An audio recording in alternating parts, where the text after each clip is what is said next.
Ma'asyiral muslimin yang dimuliakan Allah Subhanahu wa taala. Salah satu keimanan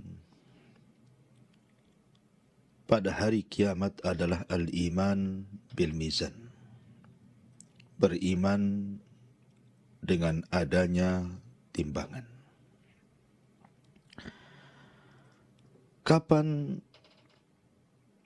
Allah Subhanahu wa taala akan menimbang amalan seorang hamba? Kemudian apa yang ditimbang? Kemudian apa hikmah di balik timbangan itu? Apa saja amalan-amalan yang bisa memberatkan timbangan, dan apa saja amalan-amalan yang bisa meringankan timbangan? Inilah yang kita akan bahas 1 jam ke depan. Ma'asyiral muslimin yang dimuliakan Allah Subhanahu wa taala. Kita meyakini bahwa seorang muslim akan dibangkitkan dan akan dikumpulkan menghadap Allah Subhanahu wa taala di padang mahsyar. Mu'minuhum wa kafiruhum. Tentunya juga bukan hanya mukmin, tapi orang-orang kafir juga sama. Dan semua manusia tidak lepas daripada hisab. Semua akan diperhitungkan di hadapan Allah Subhanahu wa taala.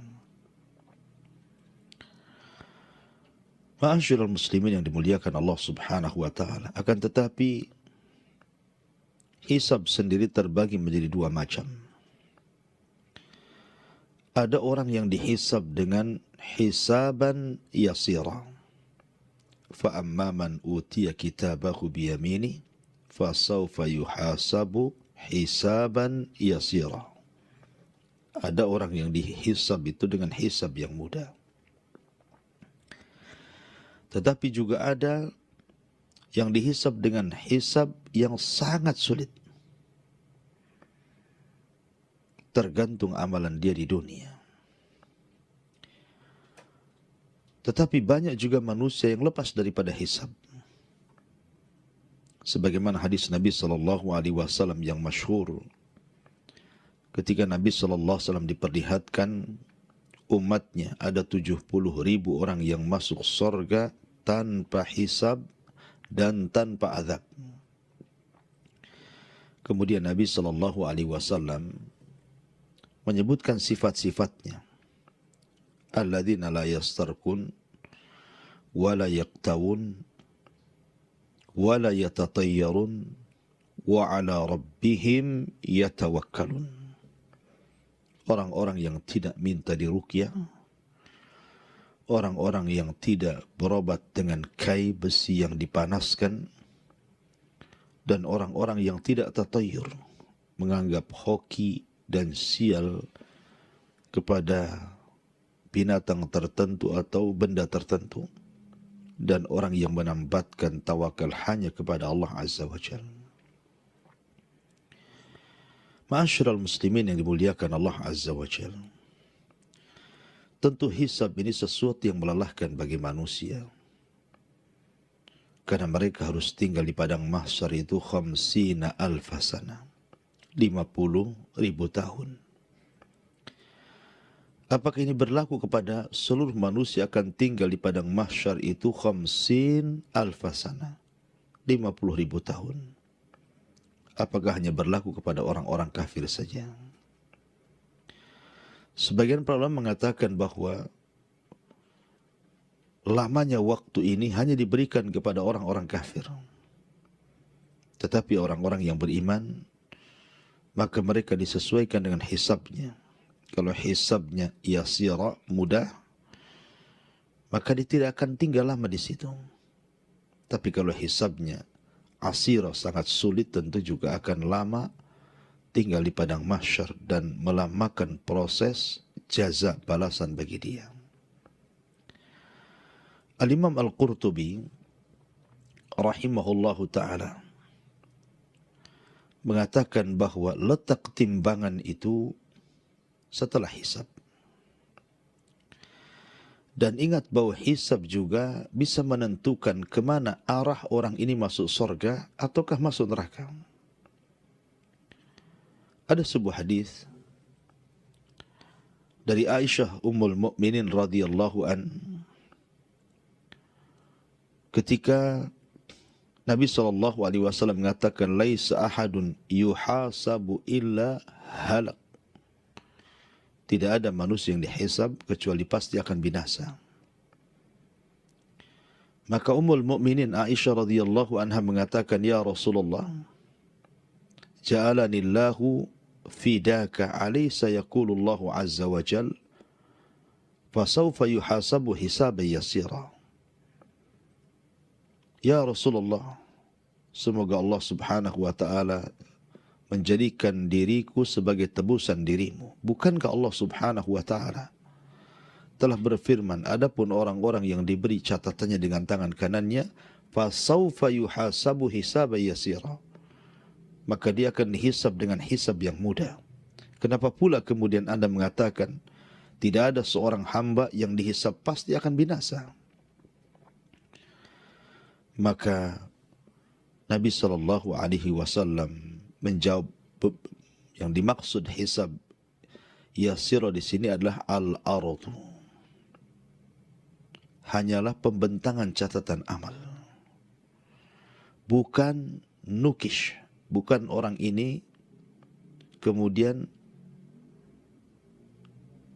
berdialog dengan Allah Azza wa Jalla dengan cara munaqashah. Munaqashah itu artinya berdebat duluan.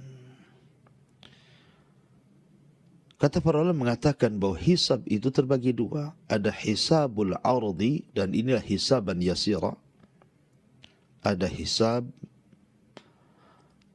yang asir, yang sangat sulit, apabila Allah subhanahu wa ta'ala bermunaqashah, berdebat dulu dengan hamba ini. Lah seorang yang beriman,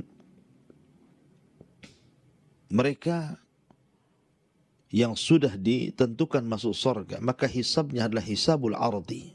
Apa hisabul ardi di sini? Maksudnya diingatkan akan nikmat-nikmat Allah, tapi tidak dituntut untuk bertanggung jawab akan nikmat itu. Sebagaimana Allah subhanahu wa ta'ala digambarkan dalam hadis Nabi SAW, Inna Allah subhanahu yakhlu yawmal qiyamati bi'abdihil mu'min wa yukarriruhu bidhunubihi fayaqulu qad satartuha alayka fid dunya wa ana aghfiruha laka al-yawm. Kata Nabi SAW, sesungguhnya Allah subhanahu wa ta'ala akan memanggil hambanya seorang mukmin pada hari kiamat. Kemudian akan diingatkan akan dosa-dosanya, akan diingatkan tentang nikmat dan dosa-dosanya. Bukankah sudah kamu di dunia pernah melakukan ini dan itu? Maka hamba ini mengatakan iya. Bukankah kau sudah melakukan ini? Kata mukmin ini iya. Bukankah sudah melakukan itu? Kata mukmin ini iya. Tetapi Allah katakan, sungguh aku sudah tutupi dosa-dosamu di dunia, maka hari ini ku ampun dosa-dosamu. Artinya dia tidak dituntut untuk bertanggung jawab dari nikmat yang dilalaikannya. Berbeda dengan hisab yang kedua. Hisab yang sulit bagi seorang hamba ketika dia bermunaqashah dengan Allah Azza wa Jal, berdebat dengan Allah Azza wa Jal. Dan ini yang diisyaratkan di dalam ayat Al-Quranul Karim, wa man adlamu mimman iftara 'ala Allahi kadiban ulaika yu'raduna 'ala rabbihim wa yaqulul ashhad haula'i alladhina kadzabu 'ala rabbihim ala la'natullah 'ala zalimin. Dan barang siapa, maka siapa lagi yang lebih zalim daripada orang yang kemudian berlaku dusta terhadap Allah. Merekalah yang kemudian dibentangkan hisabnya di hadapan Rabb mereka. Dan para malaikat akan mengatakan, merekalah orang-orang yang telah mendustakan Rabb mereka. Ingatlah laknat Allah kepada orang-orang zalim. Jadi orang yang kedua ini dihisab, dituntut untuk bertanggung jawab akan dosanya. Bukankah aku sudah berikan kau mata, kemana kau gunakan? Bukankah aku sudah memberikan telinga, kemana kau gunakan? Bukankah aku sudah memberikan lisan, anggota badan, kemana kau gunakan? Jadi dituntut untuk bertanggung jawab akan nikmatnya. Itulah yang disebut sabda Nabi, man nukisha halak, siapa yang kemudian berdebat dengan Allah Azza wa Jal, maka dia akan hancur. Ma'asyiral muslimin yang dimuliakan Allah Subhanahu wa taala. Sekali lagi bahwa setelah proses hisab ini yang melelahkan bagi kaum muslimin, terutama bagi hisabnya yang sangat sulit, maka setelah kemudian selesai hisab, maka ulama mengatakan barulah terjadi apa yang disebut dengan al-mizan. Inilah pembahasan kita, timbangan amal. Ma'asyiral muslimin yang dimuliakan Allah Azza wa Jalla. Di dalam Al-Quranul Karim, Allah Subhanahu wa taala berfirman, "Wa nada'ul mawazinal qista li yaumil qiyamah, fala tudlamu nafsun syai'a wa in kana mithqala habbati min khardalin ataina biha wa kafa bina hasibin." Dan kami akan letakkan timbangan-timbangan keadilan pada hari kiamat. Ingat, timbangan ini besar, melebihi besarnya langit dan bumi. Karena dalam sebuah hadis Nabi SAW, ketika Musa SAW datang menghadap Rabbnya dan mengatakan, "Ya Rabb, alimni du'aan adhkuruka bika." Wahai Rabb, ajarkan kepadaku doa yang aku bisa berzikir dengan doa itu kepadamu. Maka Allah mengatakan, "Qul ya Musa la ilaha illallah." Wahai Musa, katakan la ilaha illallah. Maka Musa mengatakan, "Ya Rabb, kullun nas yaquluna hadha." Semua manusia mengucapkan kalimat ini, aku ingin yang lain. Tapi Allah mengatakan, "Qul ya Musa la ilaha illallah." Kenapa? Karena Allah mengatakan kepada Musa, seandainya langit dan bumi diletakkan di sebuah timbangan neraca, kemudian la ilaha illallah di timbangan di neraca satunya, malat bihinna la ilaha illallah. Tentu la ilaha illallah akan lebih berat dibandingkan dunia dan isinya, dan juga langit dan isinya. Menunjukkan bahwa timbangan itu besar, melebihi langit dan bumi, karena langit dan bumi pun akan ditimbang. Tentu timbangan harus lebih besar dibandingkan yang ditimbangnya. Dan ingat, timbangan ini adalah timbangan keadilan. Tidak ada yang dirugikan sama sekali. Tidak sebagaimana timbangan di dunia. Terkadang dikurangi, terkadang dilebihkan. Tapi timbangan di akhirat tidak akan dikurangi, tidak akan dilebihkan. Karena ini merupakan keadilan Allah Azza wa Jal. Wa nada'ul mawazinal qista li yaumil qiyamah. Dan kami akan letakkan timbangan-timbangan keadilan pada hari kiamat. Fala tudlamu nafsun syai'ah. Tidak ada satu jiwa pun yang dizalimi oleh Allah Azza wa Jal. Di mana? Wa in kana mithqala habbah. Walaupun hanya sebiji habbah darah. Min khardalin ataina biha. Kami tetap akan menimbangnya. Wa kafa bina hasibin. Cukuplah kami yang menghisabnya. Ma'asyiral muslimin yang dimuliakan Allah Subhanahu wa taala. Kemudian juga Allah Subhanahu wa taala berfirman tentang timbangan ini. Faman thaqulat mawazinu faulaika humul muflihun. Wa man khaffat mawazinu faulaika alladhina khasiru anfusahum fi jahannam khalidun. Adapun orang-orang yang berat timbangannya, maka mereka orang-orang yang beruntung. Adapun orang-orang yang ringan timbangan kebaikannya, maka mereka adalah orang-orang yang merugi dan mereka akan dimasukkan ke dalam jahanam dan dikekalkan di dalamnya. Ini juga dalil tentang penetapan adanya timbangan pada hari kiamat. Dan juga Allah mengatakan, fa amma man thaqulat mawazinuhu fa huwa fi 'ishatin radiyah wa amma man khaffat mawazinuhu fa ummuhu hawiyah wa ma adraka ma hiya narun hamiyah. Barang siapa yang berat timbangan kebaikannya, maka dia akan diberikan kehidupan yang diridhoi oleh Allah. Tapi siapa yang ringan timbangan kebaikannya, maka dia akan dijebloskan ke dalam neraka hawiyah. Apa itu neraka hawiyah? Neraka yang sangat panas, kata Allah. Ini diantara dalil-dalil dari Al-Quran. Tetapi banyak sekali dalil-dalil yang tidak bisa disebutkan. Kemudian juga hadis dari Nabi SAW tentang penetapan adanya timbangan. Allah Subhanahu wa taala berfirman, Nabi SAW bersabda, kalimatani habibatani ila rahman, khafifatani ala lisan, thaqilatani fil mizan, subhanallah wa bihamdihi, subhanallahil azim. Dua kalimat dicintai Ar-Rahman, berat dalam timbangan, dan sangat ringan di lisan, subhanallah wa bihamdihi, subhanallahil azim. Maka siapa yang memperbanyak doa subhanallah atau zikir subhanallah bihamdi subhanallahil azim, maka dia sedang memberatkan timbangannya. Karena Rasul mengatakan khafifatani 'alal lisan, thaqilatani fil mizan.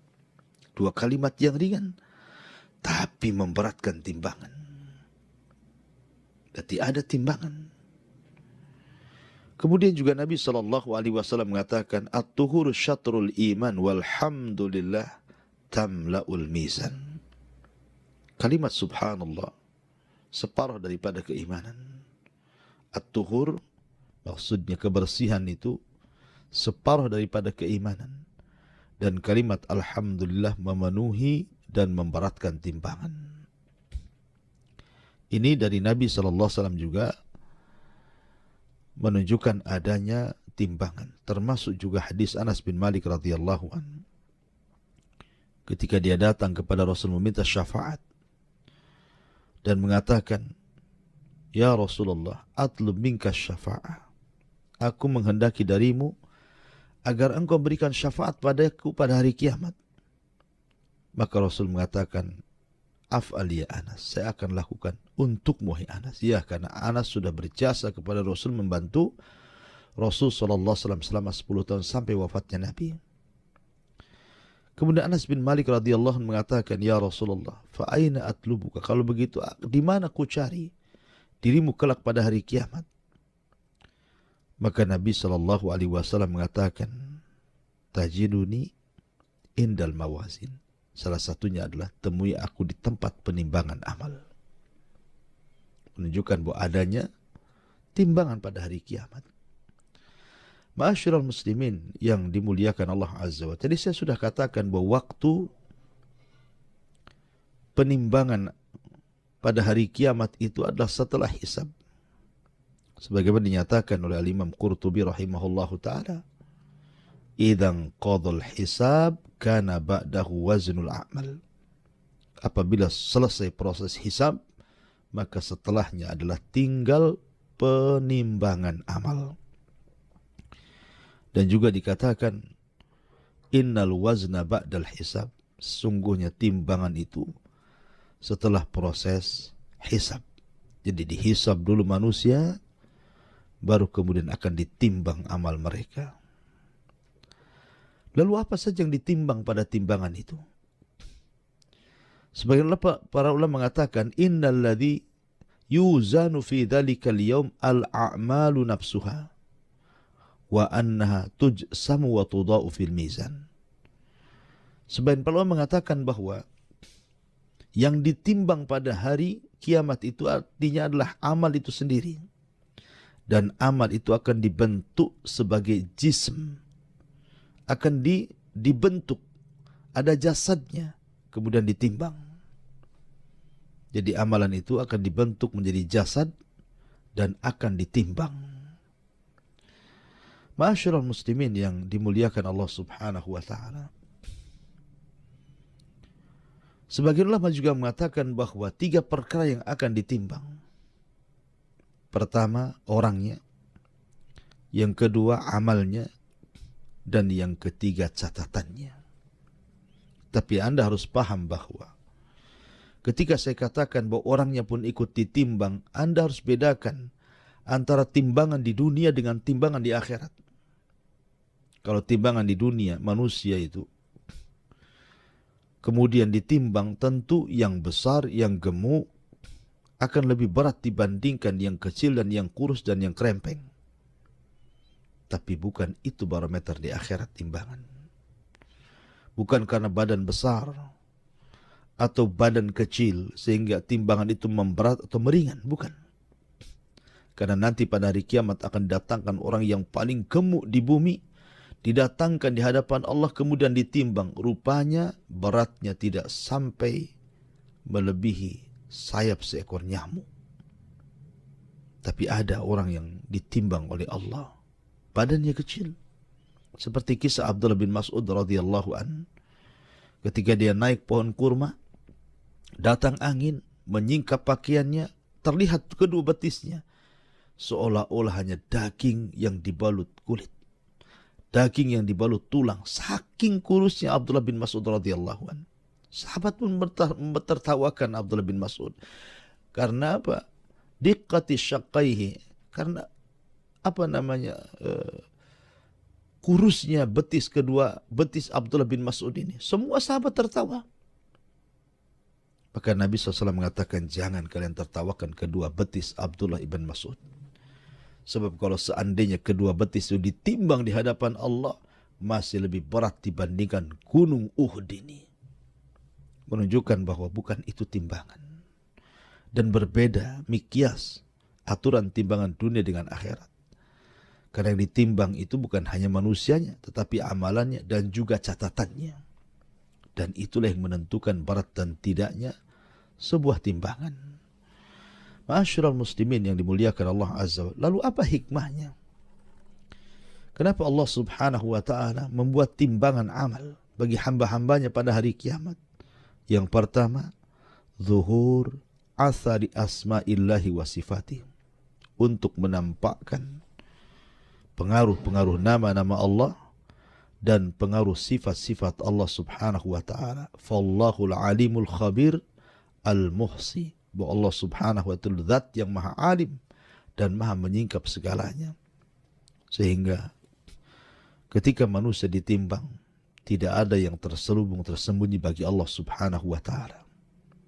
Dan itu menunjukkan tentang nampaknya pengaruh daripada nama dan sifat bagi Allah, di mana Allah itu alim, mengetahui segalanya. Maka dengan timbangan itu baru hamba mengetahui ternyata amalan baiknya lebih berat ataukah amalan buruknya yang lebih berat. Kemudian yang kedua, bayanu qudratihi ta'ala. Bahwa dengan adanya timbangan ini menjelaskan tentang kemampuan Allah untuk menghisab makhluknya. Kemampuan Allah untuk menghisab makhluknya, di mana baik kecil ataupun besar tetap ada nilainya. Makanya Allah mengatakan, faman ya'mal mithqala dzarratin khairan yara wa man ya'mal mithqala dzarratin syarran yara. Apa itu dzarrah? Dzarrah itu kalau Anda sedang dalam rumah, kemudian datang cahaya matahari lewat jendela, kemudian Anda buka jendela itu, kemudian Anda melihat ada debu yang berterbangan di antara cahaya-cahaya matahari itu. Itu disebut dzarrah. Barang siapa yang beramal sebiji dzarrah itu, tetap Allah akan balas. Jika kebaikan, Allah balas kebaikan. Jika keburukan, Allah balas dengan keburukan. Faman ya'mal mithqala dzarratin syarran yara. Ma'asyiral muslimin yang dimuliakan Allah Azza. Jadi hikmah yang kedua, bayanu qudratihi. Bahwa Allah Subhanahu wa ta'ala sangat mampu menghisab, baik yang kecil ataupun yang besar. Kemudian yang ketiga, izharu annahu la tusawi bainal muhsin wal musi. Ingatlah bahwa dengan adanya timbangan, Allah hendak membedakan bahwa tidak sama orang-orang yang berlaku kebaikan dan orang yang berlaku kejahatan. Di mana para pelaku kebaikan akan memberatkan timbangan baiknya, dan para pelaku kejahatan akan memberatkan timbangan jahatnya. Oleh karena itulah maka Allah Subhanahu wa ta'ala mengatakan, Wa man ya'mal mithqala dzarratin khairan yara wa man ya'mal mithqala dzarratin syarran yara. Kemudian yang keempat, farhatul mu'min wa hazyul kafir. Bahagianya seorang mukmin dan tersiksanya orang kafir ketika di tempat penimbangan amal. Makanya jangan pernah meremehkan sekecil apapun kebaikan, karena semua akan ditimbang.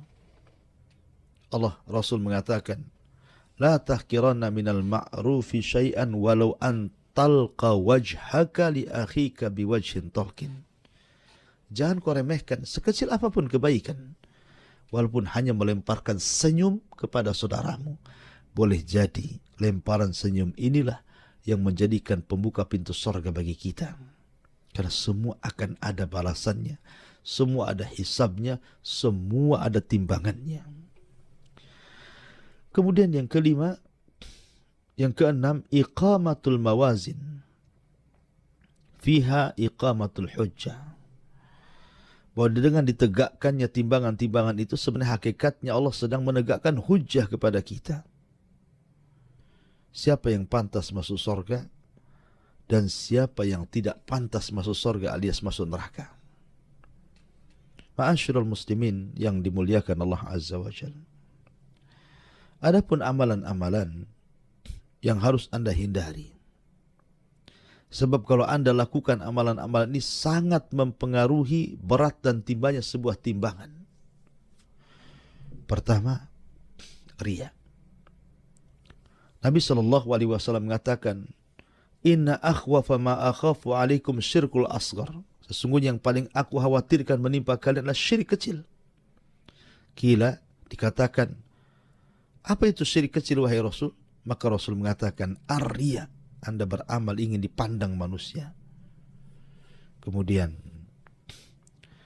Nabi SAW membacakan sebuah hadis qudsi, Yaqulullahu azza wa jalla lahum yawmal qiyamah idza khujizan nasu bi'amalihim idhabu ila alladhina kuntum tarauna fid dunya.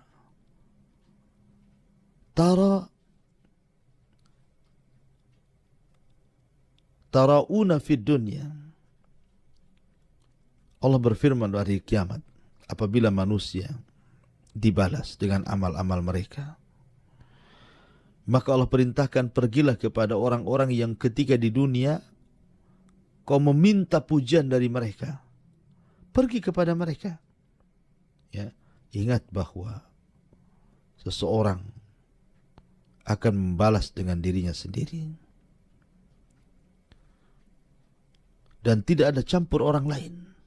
Dan orang yang dibuat riya oleh dia tidak ada manfaatnya pada hari kiamat. Karena pada hari kiamat yang menentukan Allahu Jalla fi'ula dengan permintaan syafaat para nabi dan yang lainnya. Ma'asyiral muslimin yang dimuliakan Allah Azza wa Jalla. Termasuk juga dari sini menunjukkan bahwa riya itu salah satu peringan timbangan pada hari kiamat. Maka jangan pernah riya, karena itu penyebab kenapa timbangan kita akan ringan di hadapan Allah Subhanahu wa ta'ala. Ma'asyiral muslimin yang dimuliakan Allah Subhanahu wa ta'ala. Kemudian juga yang bisa memberatkan timbangan adalah seseorang melakukan kezaliman sampai merugikan orang lain. Karena kita ingat hadis muflis, hadis bankrupt. Hadis yang menakutkan bagi kita karena menceritakan tentang seseorang yang bangkrut pada hari kiamat. Yang sahabat salah paham, disangkanya orang bangkrut itu orang yang tidak punya harta, gulung tikar usahanya dan begitu seterusnya. Tapi Rasul mengatakan bukan itu. Orang bangkrut adalah orang yang datang membawa kebaikan, tapi di sisi lain membawa kejahatan kepada manusia. Memukul, membunuh, menghina, mencaci, memaki, dan yang sejenisnya. Maka akhirnya akan terjadi barter pahala antara orang zalim dan orang madlum, orang yang dizalimi. Mana pahalamu? Ini dosaku. Akhirnya ketika dia tidak mendapatkan pahala karena dosanya, pahalanya diberikan kepada orang lain dan hanya tersisa orang lain yang ditanggungnya, secara otomatis pasti timbangannya akan ringan. Tidak akan berat dengan kebaikan. Ma'asyiral muslimin, termasuk juga intihak al-hurumat. Merobek keharaman-keharaman yang harusnya dijauhi di saat manusia tidak melihatnya. Kan ada sebagian orang, kita tahu bahwa maksiat itu sesuatu yang dibenci dalam hati kalau seandainya manusia melihatnya. Sehingga akhirnya banyak orang bermaksiat itu orang tidak tahu. Hanya dia dengan Allah Azza wa Jalla. Tapi sesungguhnya maksiat yang seperti ini sangat bahaya karena bisa mengurangi timbangan. Nabi SAW mengatakan, akan datang dari umatku pada hari kiamat dengan membawa kebaikan amsala jibalit tahama atau tihama, sebesar gunung Tihama yang sangat-sangat putih. Fayaj'aluhallahu haba'an mansura, maka Allah jadikan amalan itu seperti debu yang berhampuran ke sana kemari dan tidak terkumpul. Ma'asyiral muslimin yang dimuliakan Allah Subhanahu wa taala, dan banyak lagi hal-hal yang bisa mengurangi timbangan. Adapun amalan-amalan yang bisa memberatkan timbangan, tentu yang pertama adalah salat. Kemudian akhlak. Karena Nabi SAW mengatakan tidak ada sesuatu yang lebih memberatkan timbangan daripada taqwallah wa husnul khuluq, bertakwa kepada Allah dan baik akhlaknya. Maka kebaikan akhlak itu bisa memberatkan timbangan. Kemudian membaca Al-Quran dan zikir. Kalimatani khafifatani ala lisani thaqilatani fil mizani habibatani ala rahman subhanallah bihamdihi subhanallah il azim. Dua kalimat ringan di lisan dicintai Ar-Rahman tapi berat dalam timbangan. Subhanallah wa bihamdihi subhanallahil azim. Artinya memperbanyak zikir adalah salah satu daripada pemberat timbangan amal saleh bagi kita pada hari kiamat. Dan tentu banyak lagi yang secara umum amal saleh itu bisa memberatkan timbangan dan secara umum maksiat itu meringankan timbangan. Tetapi ada sebuah nasihat yang sangat agung sekali. Nasihat yang luar biasa dari Abdullah ataupun dari Umar bin Khattab radhiyallahu an, Amirul Mukminin Abi Hafsin Umar bin Khattab radhiyallahu an, dia mengatakan, hasibu anfusakum qabla an tuhasab. Wazinu anfusakum qabla an tuzan. Hisablah diri kalian sebelum Allah nanti yang menghisapnya. Dan timbanglah amal kalian sekarang di dunia sebelum Allah menimbang amal kalian di akhirat. Kemudian Umar bin Khattab radhiyallahu mengatakan dan mengulang-ulang, kemudian mengatakan, wa tazinul lil ardil akbar yauma idzin tu'raduna la takhfa minkum khafiyah. Dan timbanglah lil ardil akbar, nanti pada hari manusia dikumpulkan di padang mahsyar, hari yang sangat besar, di mana pada hari itu akan ditampakkan dan tidak ada yang disembunyikan sedikit pun di hadapan Allah Subhanahu wa taala. Kenapa? Karena nanti pada hari kiamat itu banyak saksi-saksi, sehingga orang tidak bisa mengelak, sehingga orang tidak bisa punya alasan. Dan saksi Allah itu sangat banyak sekali. Bahkan salah satunya adalah anggota badan kita sendiri akan menjadi saksi pada hari kiamat. Sebagaimana Allah Subhanahu wa taala ketika menjelaskan tentang bagaimana saksi-saksi pada hari kiamat, al-yawma nakhtimu ala afwahihim wa tukallimuna aydihim wa tashhadu arjuluhum bima kanu yaksibun. Pada hari ini kami kunci mulut-mulut mereka, kami suruh bicara tangan-tangan mereka, dan kami jadikan kaki-kaki mereka menjadi saksi. Bahkan ketika kulit bersaksi di hadapan Allah Subhanahu wa taala, wa qalu li juludihim Lima syahidtum alaina. Berkatalah badan kepada kulitnya, kenapa kau berani-berani bersaksi untuk badanmu sendiri? Maka sang kulit pun mengatakan, antakan Allah. Allah yang membuat aku bicara. Aku dulu tidak bisa bicara di bumi.